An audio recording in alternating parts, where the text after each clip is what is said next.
Hello and welcome to the GZERO World Podcast. This is where you'll find extended versions of my interviews on public television. I'm Ian Bremmer, and today, what will it take to get a ceasefire in Ukraine? It's a question that we have asked on this podcast, but it's always been hypothetical. Not anymore. President Trump has made it clear he wants a ceasefire badly, and he will do what it takes, he says, to get one. He didn't end the war in 24 hours as promised on the campaign trail, but his administration has been directly engaging with Russia diplomatically. And that's not a bad thing. Wars end at the negotiating table, not the battlefield. The problem is that the Kremlin has so far shown no interest in compromise. Instead, it's been slow-walking negotiations, increasing demands for concessions, and testing the patience of the friendliest White House that they have faced in years. So what will it take for Trump to start piling pressure on Putin? And even if Moscow does make a deal, can Kyiv trust them to honor it? To help make sense of the stakes and what happens next, I'm joined by former Ukrainian Foreign Minister Dmytro Kuleba. Kuleba spent years helping secure foreign military aid and keeping Western allies committed to Ukraine's survival as his country was being invaded, until resigning last September amid a cabinet shuffle. We talk about Putin's real goals during negotiations, President Trump's strategy to get a deal done quickly, and what happens next for a country still fighting for its existence. Let's get to it.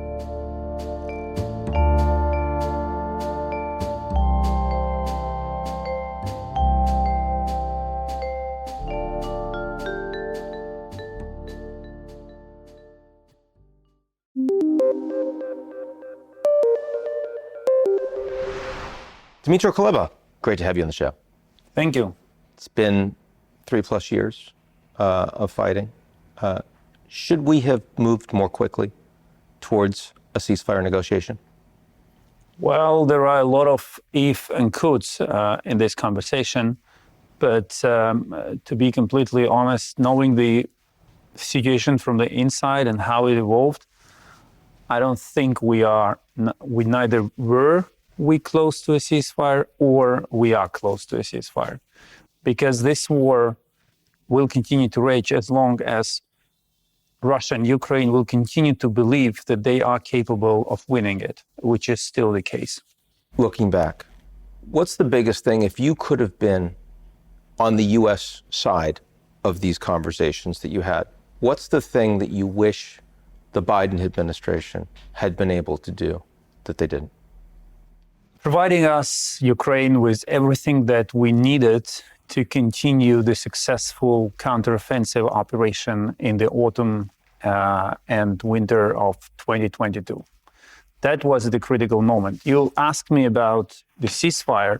We were not close to a ceasefire back then, but that was the moment when Ukraine liberated half of its territory that had been previously occupied, and returned to the city of Kherson, the only regional center that had been occupied by Russia in the early days of invasion. That was the moment when Ukraine was in the strongest position possible, and Russia could not pull itself together. Its army was literally rolling backwards. Yes, we were exhausted as well. I do not undermine that factor.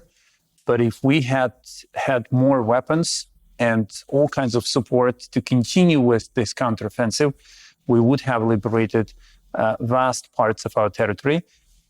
But as we've heard from some sources and even media publications, Russia, realizing its dire condition, it seemingly had threatened the use of nuclear weapons to stabilize the situation. And this allegedly kind of had put Biden administration in a difficult position. Now, I don't want to judge them. I totally understand the risks and at stake, and this is why I'm referring to allegedly and seemingly. But that was the period when much more could have been achieved.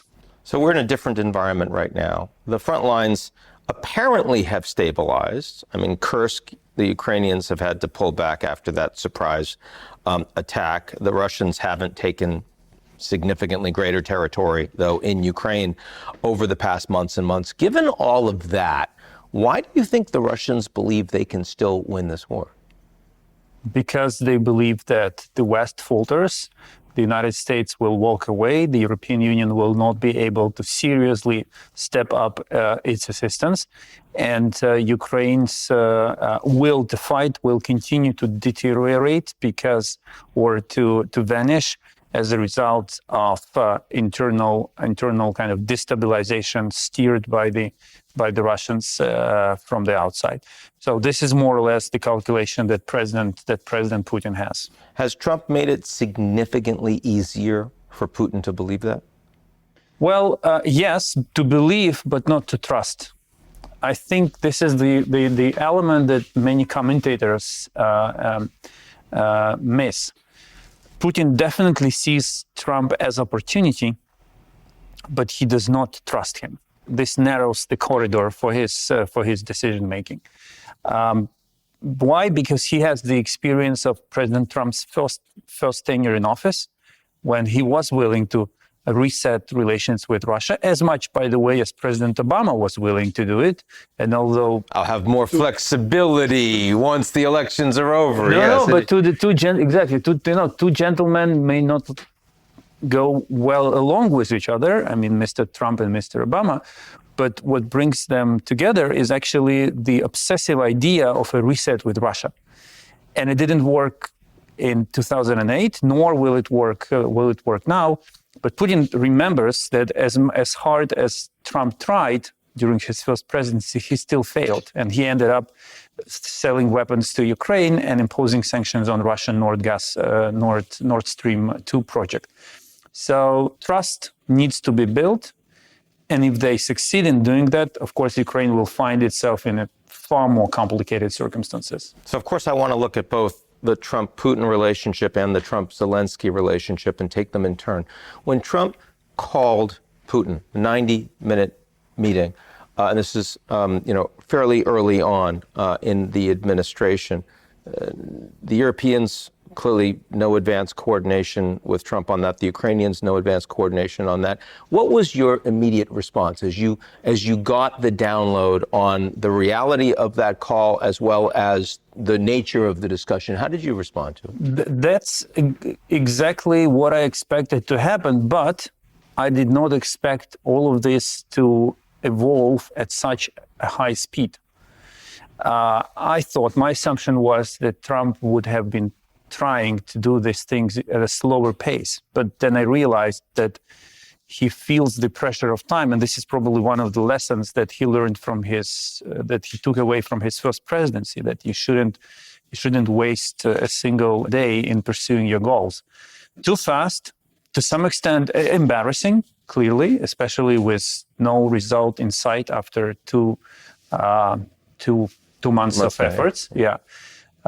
But I wasn't particularly agitated with the call itself. It was clear that the United States would reestablish the line with Putin, but I never had any expectations about the outcomes of these talks. And I was always, and I will continue to take the risk of saying that there may be thousands of calls, meetings, and words and commending comments, but the deliverables will be miserable. And why? Because Putin is not interested in ending the war. And it seems that Trump and his associates have begun to realize it, that Putin is not going to deliver on the war in Ukraine. But what he's trying to do, and his strategy, and I want everyone to understand, he will be feeding Trump with concessions on issues unrelated to Ukraine in order to buy time for himself. What are those concessions? Well, the first thing he did is the release of a U.S. prisoner. Well, the first question, why did you... But that was an exchange. I mean, there had been exchanges before in the Biden administration, too. But somehow this particular prisoner was released, and which allowed, during the first days of Trump administration, which allowed President Trump to welcome him in the Oval Office and to send a clear message that, you see, it works. Of course, Putin gets these things. Now, if you listen to him, he's saying we can do a lot of things in the Middle East. We can do a lot of things together with President Trump on the North Pole and everything around it. but he never mentions Ukraine. Ukraine for him is something that he wants Trump to let him finish the job, but not to negotiate anything serious. And this is why we don't have a full ceasefire that President Trump had proposed months ago. This is why drones and missiles continue to hit Ukrainian cities. And even energy ceasefire, which was so proudly and loudly for 30 announced days, and celebrated, fails because Ukraine's energy facilities are still being hit at a lower scale. But we are in a springtime, so it doesn't matter as much, frankly. It doesn't matter that much. Yeah. Now, President Trump, though, has made clear that he wants a ceasefire. Not a ceasefire for a day or two, but a full end to the fighting. He's promised that all the way through his campaign, and he's promised that since. And he has increasingly shown some signs of frustration that President Putin is not moving in that direction. Now, given that there is a lot on offer from the United States, given that you could be talking about a full rapprochement between the two countries, and given that Trump is also talking about increasing sanctions against Russia, including on their energy export, which the U.S. hasn't touched, which would hurt the China relationship, the India relationship, and they could find other places to buy oil, for example. Do you think that when push comes to shove, that Putin is prepared to give that kind of a concession? No. A long answer to the question depends on how do we answer another question. And that question is this: did Putin come to Ukraine to take a part of it or a whole of it? If you believe that Putin came to Ukraine after a land corridor to Crimea, legitimizing the annexation of Crimea and a neutral non-NATO status of Ukraine, then there is ground for negotiations, and then there is a way to kind of find a deal that will not make anyone happy, but this is usually what good deal is about. But if you answer this question with an affirmative that Putin came after the whole of Ukraine because it is so important to him to get it under his control, then there is no ground to negotiate. Then he will be buying time. He will be making some minor concessions in order to buy time, and he will try to take Trump to the point when Trump will agree that Putin takes Ukraine, and in return he does something else big. Yeah, but I can answer that question because, of course, the United States isn't Russia. It's not China. Trump is not president for life. I mean, the Russians need to improve their economy. They need to rebuild their military capabilities as well. Giving Trump a ceasefire on Ukraine for the Trump administration as the Russians rebuild their relationship with the United States, and the Europeans aren't part of it, for a year, for 2 years, even for 4 years. Why wouldn't Putin consider a deal like that when after Trump is gone, he can just go right back in? Because he does not entirely trust the United States. Listen to what he said following the conversation with the latest conversation with President Trump. He said, okay, I will agree to a ceasefire if the West stops sending weapons to Ukraine, if Ukraine stops mobilizing soldiers,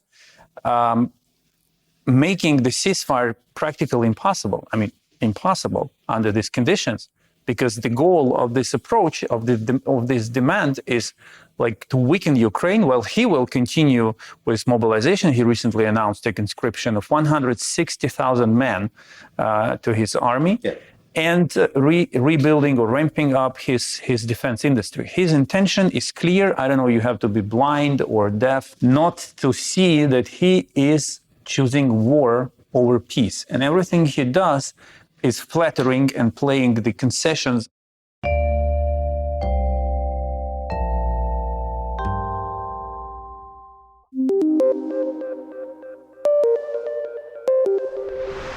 So if you're right, If that's correct, and your analysis of Putin is that he is not going to come to a deal with Trump no matter what, then the right takeaway for the Ukrainian president is to give the Americans everything they want right now, because you just need to make sure that Putin has the opportunity to fail. Right. So in other words, Zelensky should be saying yes to this critical minerals deal, even though it's incredibly negative for the Ukrainians, because what you need to do is force Putin to be seen as a failure. Why hasn't Zelensky done that? Putin will agree to a ceasefire if he feels pressed. Russia makes concessions only in two cases. First, when it's weak, and second, when it is substantially, meaningfully pressed. Putin does not believe that he is weak. And second, Trump is not exerting any pressure on Putin. Even the latest announcement of global tariffs across didn't include the world Russia. didn't include Russia. Right. And I heard they said it was because there's no trade, which is not true. Which is a lie. There is trade. That's right. It's not as big. It's just a couple of billions compared to other countries. Yeah, but 10% of that is a few $100 million. Exactly. That's right. Exactly. But these are money, and you cannot exempt, and Belarus as well. You cannot exempt Russia and Belarus, two countries directly. Two allies directly involved in the war against Ukraine. So Putin sees that Trump does not want to put pressure on him. So why should he agree? But even with pressure, you're saying that Putin, because he doesn't trust the Americans and because he wants to take all of Ukraine, he's not going to do a deal. If he feels some meaningful pressure on himself and he realizes that he's cornered, then he may agree to a ceasefire, but only to follow your logic, which is to resume war after conditions change. Right. Okay, so in other words, the point is he may actually be willing to accept that if the conditions were driven by the U.S., by the Europeans perhaps together. So given the fact that that's not likely to happen, you don't expect that, I go back to the question I just asked you, which is, doesn't that mean the logic is that Zelensky should be willing to do everything possible to ensure that he's aligned with the U.S. right now? I believe he should. The problem he's facing is that he does not hear any specific commitment coming from the United States on what Ukraine will get. I get it, but does he even need one if the entire point is just to make sure that the U.S.-Russia rapprochement does not happen? If you're Zelensky, that is the entire purpose. That must be his strategy. Yes, his strategy should be focused on slowing down or disrupting the rapprochement between the United States and Russia. There are three major ways how to do it. Yeah. The first one is to please Trump and make him feel happy. The problem with it is that Zelensky asks Trump a simple question. Okay, I'm going to sign the agreement, the minerals deal. What do I get from you in return? And Trump taps him on his shoulder and says, everything will be fine, trust me. This is not sufficiently reassuring, right? So, of course, it's not like there's anything that's going to come out of Ukraine in terms of critical minerals anytime soon anyway.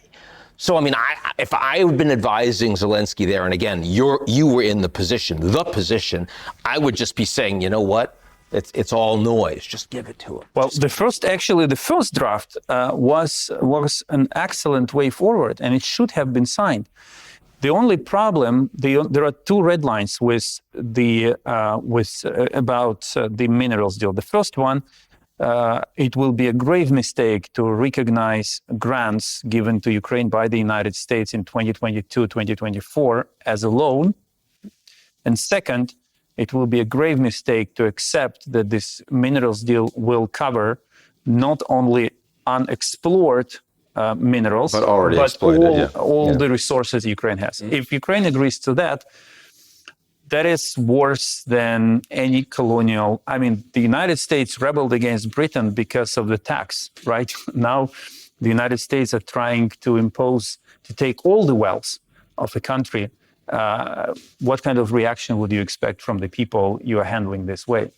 But this is the first way. Still, keep finding ways to please Trump. Second, of course, keep the front line. As long as the front line holds, Ukraine is in a strong position. This is why today Ukraine's infantryman defines Ukraine's foreign policy standing. without realizing that. But as long as he keeps the trench under his control, Ukraine has a strong position. If frontline begins to collapse, Ukraine's position immediately drowns. And the third one, of course, keep waking the Europeans up, which is a never-ending story. But you still have to do it. There is a secret fourth option, which is China, but daring to play this game and reaching out to the Chinese and suggesting to open a back channel to counterbalance the current state of affairs is a risky business. Now, Trump has also spoken of the Chinese a few times, publicly and privately, that they can help, they can engage, and yet the Chinese haven't bitten on that. They haven't expressed much interest. The Saudis instead came in. It turns out they're the ones that are actually engaging. Tell me the positives and negatives for getting the Chinese involved instead, from your perspective. China is the only country who has leverage on Russia. Right. Yeah, that's the one and the only argument.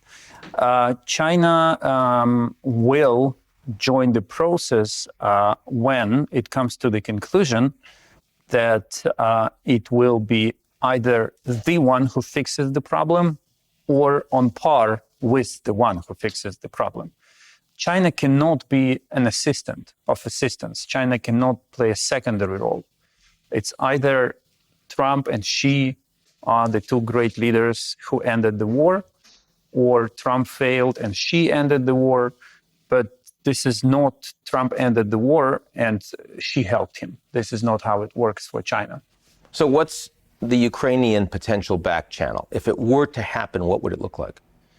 Well, I'm a free man now. That's why I'm asking you, because you couldn't answer that when you were foreign minister. I wouldn't be able to answer it, but I think that time for opening a back channel to talk with the Russians through China has arrived. Yeah, because today Ukraine has dramatically changed its position. It does not reject the very idea of talking to the Russians.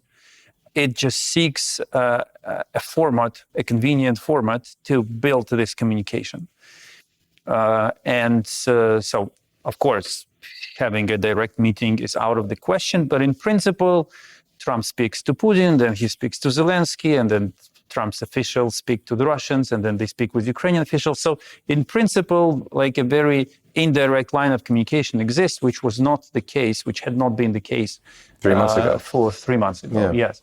So if in principle we now agree that certain contacts with Russia through someone else are possible, then perhaps, and we see that Trump does not really have a strong leverage on Putin as Xi has, then why not talking to Xi? And Ukrainian relations with China through these last 3 years have actually been fairly stable.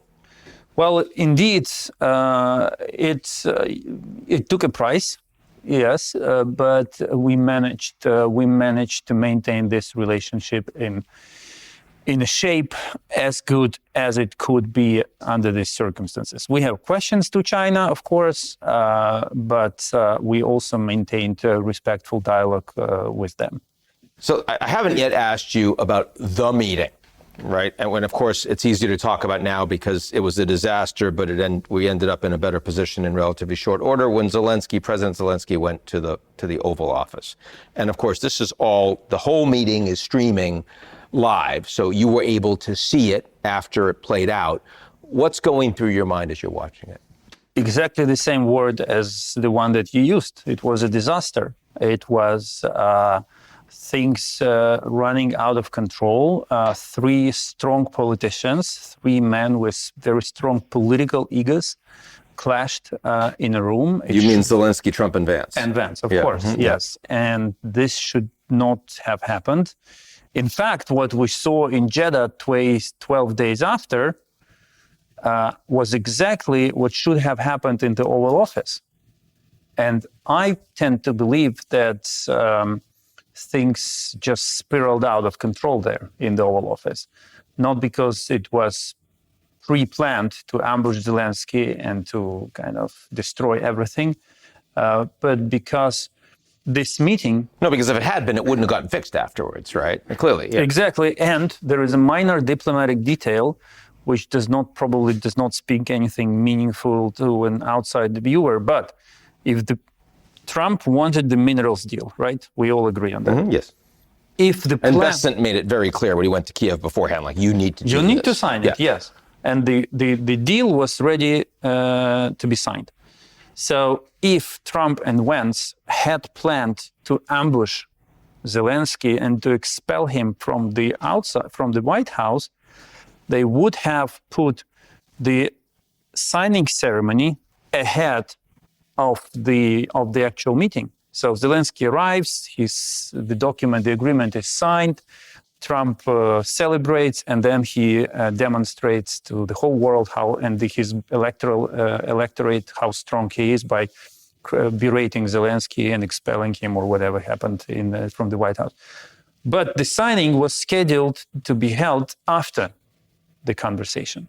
So just a protocol issue, but helps you to understand that it, in my view, wasn't pre-planned. Anyway, it doesn't matter anymore. What matters is that this meeting started as a foreign policy meeting and ended up as domestic policy meeting. Yeah. And the turning point was not the J.D. Vance attack on Zelensky, but Trump's interference when he countered Zelensky's words that something bad will happen if you ignore the situation. Including to your country, that your country won't be safe. Because Mr. President, your country won't be safe. Exactly, because Trump came to power to office with the promise that no bad thing is going to happen as long as he's on duty, and the people of America should be happy. And then he hears that something bad is going to happen to America. Of course, it's not a foreign policy issue; it's a domestic. He was appealing to his voters, not to President Zelensky, while addressing him. And Zelensky, of course, felt that he has to play strongman because the whole world and Ukrainians were watching him, and he made the right bet because his public approval went up quite a bit. So, in the end, surprisingly, after surviving. Millions of people survived a heart attack watching this video, but for Trump and Zelensky, in terms of their in the eyes of their electorates, things went well. Yeah, because and their relationship is no worse today, really, than it was before that meeting. One of the key rules of diplomacy: get your partner right.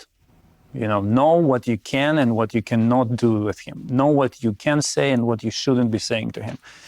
And I believe that that was the episode that none of us deserved. But in the end, it helped Zelensky to better understand Trump. And it also helped Trump to better understand Zelensky. Looking ahead, is it reasonable to say the Ukrainians now accept that there is no way to return to the 2014 territorial borders? No. You see, Ukrainians are realists. They totally get where we currently are. But none is ready to abandon the idea that we can change these circumstances eventually, at a certain point.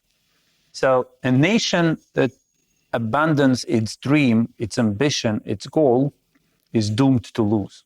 So, in a nutshell, Ukrainians today would be ready to accept a deal that would somehow leave the issue of the territory in a gray zone, but they will not be able, and they will punish anyone who will dare to agree to anything that gives this territory legally away to Russia. This is where we are. This is where we will continue to be. And there are many former Soviet spaces that have persisted in gray zones for a very long period of time. Not only that, I mean, people love to draw analogies. And some compare Ukraine with North Korea and South Korea, others with Western Germany and Eastern Germany. But there are two other cases which... Finland is an interesting one. Finland is being referenced quite often. but there is also a case of Alsace and Lorraine. For 41 years, these territories were under German control, legal German control, and yet they were taken back by France the moment the circumstances changed and Germany was weakened to the extent that it couldn't defend them. Or there is another very traumatic example for the American audience, but Vietnam. I mean, North Vietnam was doomed. I mean, no one believed it could ever oppose such a great power as the United States. And in the end, North Vietnam got it all, and we have a unified Vietnam. And a quite good relationship with the United States. With the United Tariffs States. notwithstanding. Well, yeah. So there are many examples in history which have different of territorial issues which have different outcome. There is another story of Schleswig-Holstein, if that name makes any sense. It used to be Danish for centuries and then ended up German, and then Denmark accepted that it was German, has no claims. So many cases, many analogies to draw, but what is fundamentally important is that the moment you accept the fact that it doesn't belong to you, you lose it forever. And this is not what Ukrainians are going to do, because politically, historically, and legally, this is ours. Understood.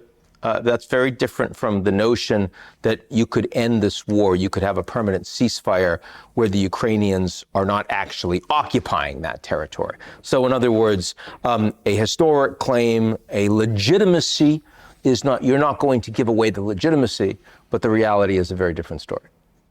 Yeah, but this is what politics are about. I mean, no president of Ukraine nor Ukrainian leader will be in a position to sign a paper that legally cedes any piece of territory to Russia or puts it under international control or anything else. For a very simple reason, because that person will know that the risk of